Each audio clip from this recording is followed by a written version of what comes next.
So guys आपका एक बार फिर से स्वागत है हमारी डेली रेसलिंग एपिसोड नंबर 973 पर। और आज तो भाई कमर कस के बैठ जाओ, हमें बहुत कुछ कवर करना है। जहाँ सबसे पहले बात कर लेते हैं हम कॉनर मैकग्रेगर के बारे में, क्योंकि अभी ट्वीट करते हुए उन्होंने भौकाल ही मचा दिया। उन्होंने एक ऐसा पोस्ट कर दिया जिससे सारी दुनिया पागल ही हो गई कि भाई होने ही क्या वाला है। अब देखो इसका सच होना ना होना तो एक तरफ की बात है, लेकिन न्यूज क्या है मैं वो बता देता हूँ। कॉनर मैकग्रेगर ने अभी हाल ही में एक पोस्ट किया जहाँ पे उन्होंने बताया कि मैंने अंबानीज के साथ कुछ एग्रीमेंट कर लिया है, जिसके चलते मैं रेडी हूँ बॉक्सिंग करने के लिए। वो भी किसके साथ? WWE सुपरस्टार लोगन पॉल के साथ। ये एक एग्जीबिशन मैच ही होगा जो हम भारतीयों के लिए होगा, जो हम इंडिया वालों के लिए होगा। मतलब आप ये समझ सकते हो कि अंबानीज कुछ टाइम के बाद एक MMA कॉन्टेस्ट रखने वाले हैं या फिर इंडिया में एक MMA इवेंट रखने वाले हैं, जहाँ पे हो सकता है Logan Paul and Conor McGregor एक दूसरे से फाइट करते हुए नजर आए। जिसके बाद ये भी होगा कि कॉनर मैकग्रेगर वापस से अपनी MMA लाइफ में चले जाएंगे। ये सिर्फ एक एग्जीबिशन मैच ही है। अब देखो यार, अंबानीज ने इसके लिए कोई कंफर्मेशन तो दिया नहीं या फिर कोई ऑफिशियल न्यूज भी नहीं आई इसके बारे में। ये एक न्यूज थी जो मुझे आपको बतानी थी तो मैंने बता दी। अब कॉनर मैकग्रेगर जैसा बंदा,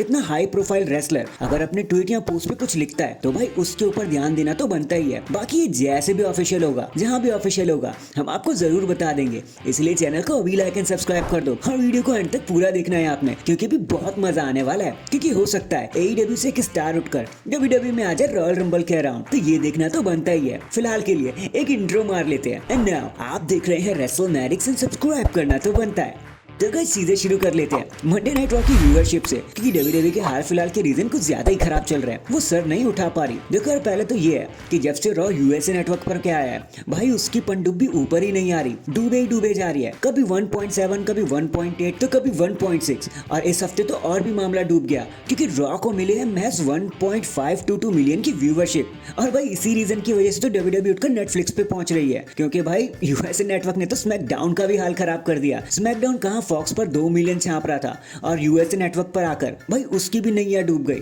तो WWE ने सोचा कि ना नेटफ्लिक्स पर जाके वाइडर ऑडियंस को उठा दिया जाए, जो भी एक कंट्रोवर्शियल चीज हो सकती है। क्योंकि आप खुद सोचो ना, एक पल के लिए माना जा सकता है कि नेटफ्लिक्स पर WWE एक वाइडर ऑडियंस के लिए जाएगी, लेकिन फिर टीवी वाली ऑडियंस का क्या? अभी भी इंडिया में बहुत सारे लोग ऐसे हैं, 45% से ज्यादा लोग ऐसे हैं जो नेटफ्लिक्स ट्यून नहीं करते, जो अभी भी टीवी पर निर्भर है, चाहे मंडे नाइट रॉ या किसी और स्पोर्ट को देखने के लिए। तो भाई वो ऑडियंस तो WWE के हाथों से चली जाएगी। मतलब ऐसा भी थोड़ी ना हो जाएगा कि WWE एकदम से नेटफ्लिक्स पर आ जाएगी और सिर्फ मंडे नाइट रॉ को देखने के लिए लोग नेटफ्लिक्स का ट्यून इन कर लेंगे, उसका सब्सक्रिप्शन ले लेंगे। भाई ऐसा भी नहीं होगा। तो बस यही है, 50-50% चांसेस है। WWE का काम बन भी सकता और नहीं भी बन सकता। खैर, अब बात चल रही है नेटफ्लिक्स की। तो भाई 6 जनवरी में जो शो होने वाला है ना 2025 को, जब रॉ पहली बार नेटफ्लिक्स पे जाएगा, भाई WWE ने वहां के लिए एक अलग ही तबाही मचा दी है। पहले तो आप ये सुनो कि वहां के लिए क्या क्या ऑफिशियल हुआ है। सबसे पहले तो हमें नया लोगो देखने को मिला जो ट्रिपल एच ने अनवेल किया। एक नई थीम सॉन्ग हमें देखने को मिलेगी। ट्रेविस स्कॉट वहां पर आकर परफॉर्म करने वाले हैं। वाइडर ऑडियंस आने वाली है। CM पंक वर्सेस सेथ रॉलिंस देखने को मिलेगा, जो कभी हम रेसलमेनिया में सोचा करते थे। जिसके बाद हमें रोमन एंड सोलो के बीच में एक ट्राइबल कॉम्बैट देखने को मिलेगा, जहां जो भी जीतेगा वो उला फाला को अपने पास रखेगा, एक्नॉलेजमेंट की तरफ जाएगा। भाई तबाही मचने वाली इस मंडे नाइट रॉ में। भाई चाहे आप रॉ देखते हो या ना देखते हो, भले आपने छोड़ दिया हो, लेकिन ये जो नेटफ्लिक्स वाला पहला शो है ना भाई, सारी की सारी ऑडियंस वापस आ जाने वाली है। WWE ने तबाही मचा के रख दी है यहाँ पर। अब देखना ही है WWE ये तबाही, ये कयामत कब तक निकाल के रखती है, कब तक सस्टेन और कंटिन्यू कर पाती है। कहीं ऐसा ना हो जाए नाम बड़े और दर्शन छोटे, पहला शो बड़ा दिखा दिया और उसके बाद वही करती रही WWE, और सिर्फ नेटवर्क एक्सचेंज वाली बात है, इससे ज्यादा कुछ नहीं। बाकी लेट्स सी WWE इसको कैसे प्लान करती है। इसके बाद गाइस चलते हैं अपनी अगली कहानी की तरफ। आप जानते हो कि कैसे हाल फिलहाल में WWE की स्क्रीनिंग पर हमें जीरो का साइन देखने को मिल रहा है, जो बार बार फ्लैश किया जा रहा है। एक बार 2 बार होता तो चलो अलग बात थी, WWE से बार बार अपने टेलीविजन पे दिखा रही है, तो इसका मतलब कुछ ना कुछ तो हो सकता है। क्योंकि जब वाइट्स आने वाले थे ना, तो WWE ऐसा ही कुछ कर रही थी। तो क्या लगता है कौन होने वाला है वो बंदा? तो गाइस अभी इंटरनेट की माने तो अभी ये मानना है सबका कि पेंटागन जूनियर जो है वो AEW से उठकर WWE में आ सकते हैं, क्योंकि लोगों का ये मानना है कि पेंटागन का अब जो कॉन्ट्रैक्ट है ना वो AEW से खत्म हो चुका है। तो ये जो जीरो साइन बार बार आ रहा है ना, ये उन्हीं के लिए है। और रॉयल रंबल या फिर जनवरी नेटफ्लिक्स में हो सकता है वो अपने डेब्यूट कर ले मंडे नाइट रॉ पर। बाकी लेट्स सी अब क्या होता है। फिलहाल के लिए तो रूमर्स में यही है कि पेंटागन WWE में आ सकते हैं। देखते हैं WWE इनको कैसे मैनेज करती है। नेक्स्ट अब बात कर लेते हैं कुछ रेसलमेनिया XL के बारे में, क्योंकि ट्रिपल एच ने एक बहुत ही अमेजिंग बात बता दी। ट्रिपल एच ने कहा कि भाई ये सारी चीजें एक दिन में नहीं हो गई।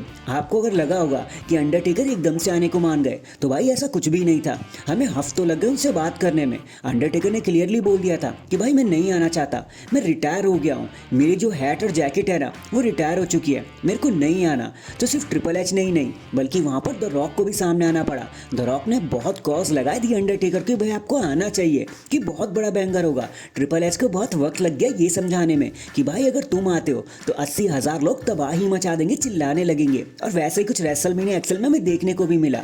तो यहाँ से ट्रिपल एच हमें बस ये बता रहे थे कि अंडरटेकर एकदम से नहीं आ गए, भाई हाथ पैर जोड़ने पड़े उनके सामने, तब जाके कहीं वो रेसलमेनिया में प्रोड्यूस हो पाए। तो हैशटैग लेजेंडरी अंडरटेकर। भाई अब कभी भी आओ, हम आपके लिए वही प्यार देंगे जो आपको हमेशा मिलता आया है। और भाई जब ट्रिपल एच और द रॉक जैसा नाम बुलाता है ना, तो आपको आना ही पड़ता है। तो हैशटैग लेजेंडरी ट्रायो। इसके बाद अब बात कर लेते हैं और चीजें रैप अप कर लेते हैं कोडी रोड्स की इंजरी के बारे में, जहाँ पे अभी डब्ल्यूडब्ल्यूई ये स्टेटमेंट कर रही है कोडी रोड की स्पाइनल कॉर्ड में प्रॉब्लम आ गई है। अब वो काफी टाइम तक हमें नजर नहीं आएंगे। लेकिन क्या लगता है आपको, ये इंजरी स्टोरी लाइन का पार्ट है या रियली में कुछ हुआ है? तो भाई ये खाली से स्टोरी लाइन है, मतलब एकदम प्योर स्टोरी लाइन, इसमें कुछ भी रियलिटी नहीं है। कोडी रोड्स एकदम ठीक है, बस वो कुछ समय के लिए रेसलिंग रिंग से बाहर चले जाएंगे। जैसे वो वापस आएंगे, कोडी रोड्स और केविन ओवेन की दुश्मनी एक बार फिर से चालू हो जाएगी। और अभी तो ये भी हो सकता है कि ट्रिपल एच केविन ओवेंस को सस्पेंड कर दे, वो भी इंडेफिनेटली वे में। अब देखते हैं कोडी, केविन एंड रेंडी ऑर्टन जब वापस आएंगे तो ये ट्रिपल थ्रेट सागा कहां तक जाएगी, और आखिर रेसलमेनिया तक कौन रखेगा अनडिस्प्यूटेड चैंपियनशिप अपने पास।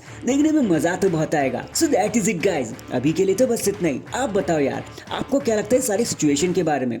क्या लगता है कि रोमन रेंज सोलो सिकोवा से उलाफाला ले पाएंगे, या फिर सोलो सिकोवा को ही उलाफाला अपने पास रखनी चाहिए? रोमन रेंज का टाइम खत्म हो चुका है। आपका इस चीज के बारे में क्या मानना है, कमेंट करके जरूर बताना। एंड नाउ आप देख रहे हैं रेसलमैनिक्स, सब्सक्राइब करना तो बनता है। तो गाइस देखो, बात कुछ ऐसी है कि हम सभी जानते हैं कि सर्वाइवर सीरीज वॉर गेम्स 2024 में कनाडा के अंदर हमारे रोमन रेंज टीम सोलो को हरा चुके हैं। फाइनली उन्होंने बता दिया है कि चाहे सोलो में कितनी भी जान हो, लेकिन एज अ टीम वो पुरानी ब्लड लाइन को नहीं हरा सकते, दी ओजी ब्लड लाइन को नहीं हरा सकते। लेकिन आपको क्या लगता है, सब खत्म हो गया रोमन रेंज की इस जीत के बाद? अब ब्लड लाइन कभी रोमन के पीछे नहीं आएगी, मतलब न्यू वाली ब्लड लाइन कभी रोमन के पीछे नहीं आएगी? भाई ऐसा कुछ भी नहीं होने वाला, क्योंकि हमने आपको बताया था कि वो उलाफाला अभी भी सोलो के पास है। और अगर आपने रोमन की बात सुनी हो तो रोमन रेंज ने बहुत बारी बैक साइड में बताया कि जब तक हमारे पास उलाफाला नहीं आएगी, वो माला नहीं आएगी, तब तक हमारी टीम अधूरी है, तब तक मैं ट्राइबल चीफ नहीं बन सकता। और उस चीज को जीतने के लिए रोमन रेंज को सोलो से लड़ना पड़ेगा। तो वो दिन दूर नहीं है जब हम रोमन वर्सेस सोलो का एक सिंगल्स मैच देखेंगे।